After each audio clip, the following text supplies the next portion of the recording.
وَلَقَدْ جِئْتُمُونَا فُرَادًا، بے شک آج تم ہمارے پاس اکیلے آ گئے ہو نا، کما خلقناکم اول مرہ، جس طرح ہم نے تمہیں پہلی دفعہ پیدا کیا تھا.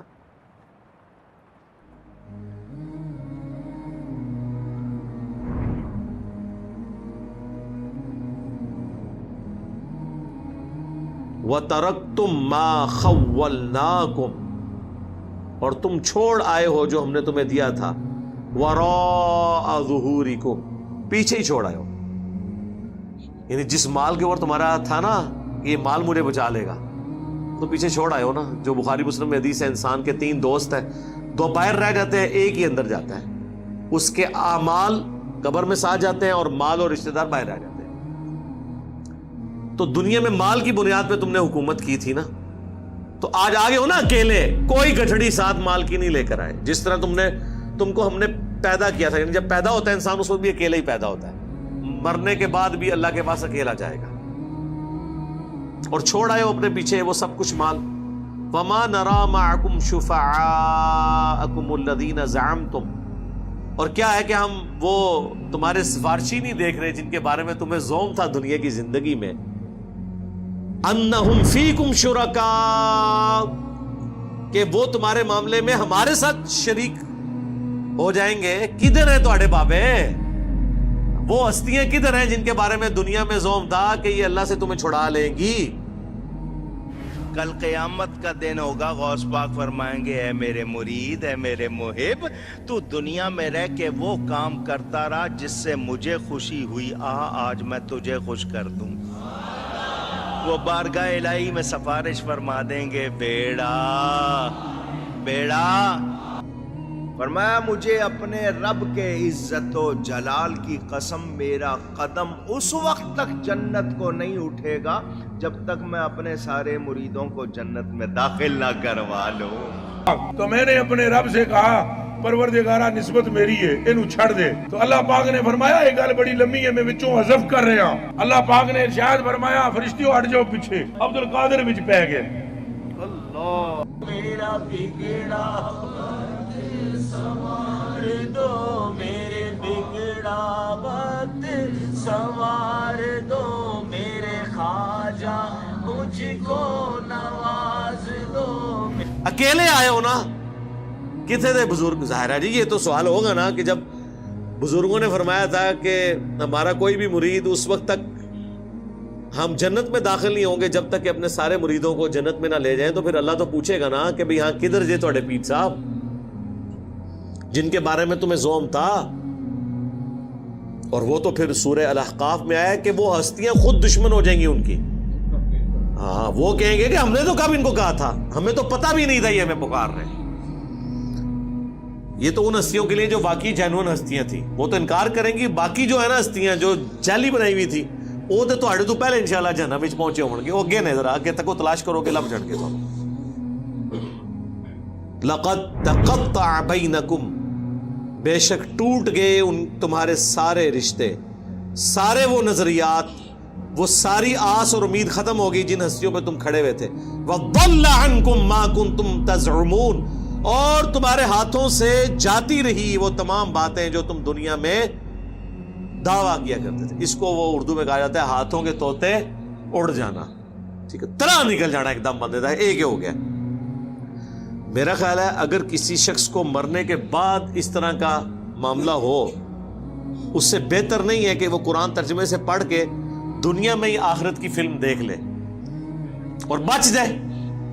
ٹھیک ہے، جس طرح یہاں بھی دنیا میں اگر کسی شخص کو ہم بتائیں کہ بھائی دیکھو یہ ویڈیو دیکھ لو سی سی ٹی وی کیمرے میں، کل ایک شخص یہاں سے گزر رہا تھا، گیٹ کراس کرتے ہوئے اس کا ہاتھ گیٹ کو لگ گیا، یہ گیٹ ارتھ ہوا ہوا ہے، وابڈا والوں کو ہم نے اطلاع کی ہوئی ہے لیکن ابھی تک یہ ٹھیک نہیں ہوا، یہ دیکھو اس کی لاش کل اٹھانی پڑی. کیا خیال ہے دنیا میں کسی کو یہ ویڈیو دکھائی جائے، وہ گیٹ وابڈا والے گارنٹی بھی دے دینا کہ اس میں کرنٹ نہیں ہے، لوگ کہیں گے جناب ایتھو تیسی گزرنے نہیں، کوئی دوسرا راہ دسو سانو. یہی ہوگا نا، کیونکہ جان کا خطرہ ہے، جہاں پر ایمان کا خطرہ ہے. اور بلکہ یہ بات کرتے ہوئے اگر کوئی شخص تھوڑے سخت لہجے میں بھی بول دے، ایک دو گالیاں بھی ساتھ نکال دے، کہ فلانے ٹھنگیا تو اتھو چلے آتا دیکھ کل بندہ ایسا مار گیا، تو اس شخص کو اس کی گالیاں بھی یاد نہیں رہیں گی، بلکہ وہ کہے گا تو میرا محسن ہے کہ تو نے مجھے بچا لیا ہے، 3 گالیاں اور نکال کے مجھے بچاتا تاکہ مجھے یقین آ جائے کہ میں نے یہاں سے نہیں گزرنا. یہی ہے نا. لیکن دین کی بات آپ کسی بھی انداز میں ان کو کریں، گال بڑی سخت ہے. چلو جی یار گل کا انداز سخت ہے، گل تو ٹھیک ہے نا، نہیں گل بھی نہیں مننی، نہ منو، جاؤ چمڑ جاؤ جا کے. تو اللہ تبارک و تعالیٰ نے آخرت کی فلم پہلے ہی چلا دی ہے، یہ ہوگا، یہ رزلٹ نکلے گا. اسی لیے آپ دیکھیں جتنے لوگ دوسرے ملکوں میں بیٹھے ہوئے ہیں، پاکستان میں تو ان کے آباء و اجداد کو کبھی توفیق نہیں ہوئی قرآن پڑھنے کی.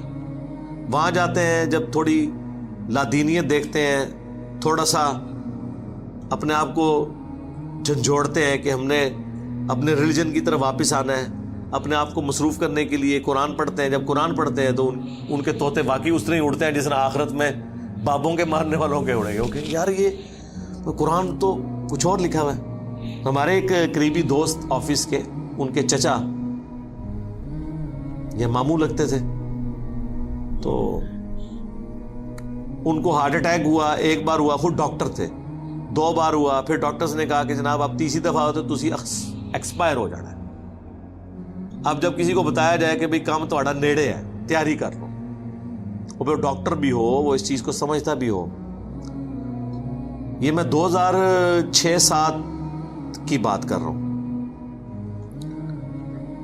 وہ جی انہوں نے قرآن جو ہے نا ترجمے سے پڑھنا شروع کر دیا. سوری خالو تھے، وہ ماموں نہیں تھے، خالو تھے. قرآن ترجمے سے پڑھا، احمد صاحب بریلوی صاحب کا ترجمہ.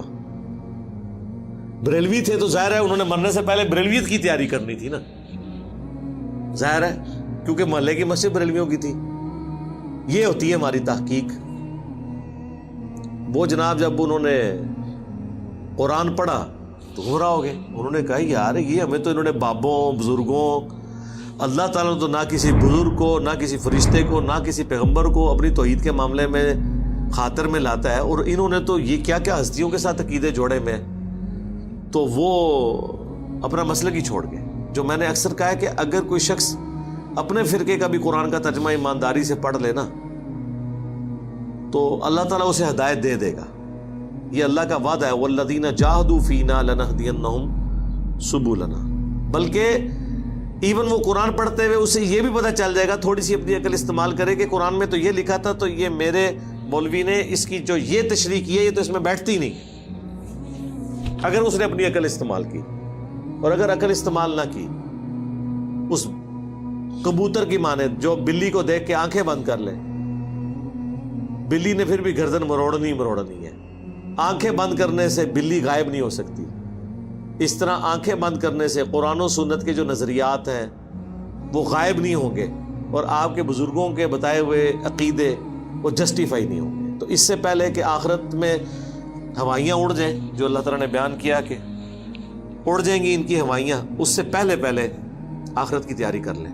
اللہ تعالیٰ سے دعا ہے جو حق بات میں نے کہی ہمارے دلوں میں راسخ فرمائے. اگر جذبات میں میرے منہ سے کوئی غلط بات نکل گئی تو اللہ تعالیٰ ہمارے دلوں سے دھو ڈالے اور ہمیں معاف بھی کر دے. ہمیں کتاب و سنت کی تعلیمات پر عمل کر کے دوسرے بھائیوں تک پہنچانے کی توفیق عطا فرمائے. سبحانک اللہم و بحمدک، اشہد ان لا الہ الا انت، استغفرک و اتوب الیک، وما علینا الا البلاغ المبین. جزاکم اللہ خیرا. آمین.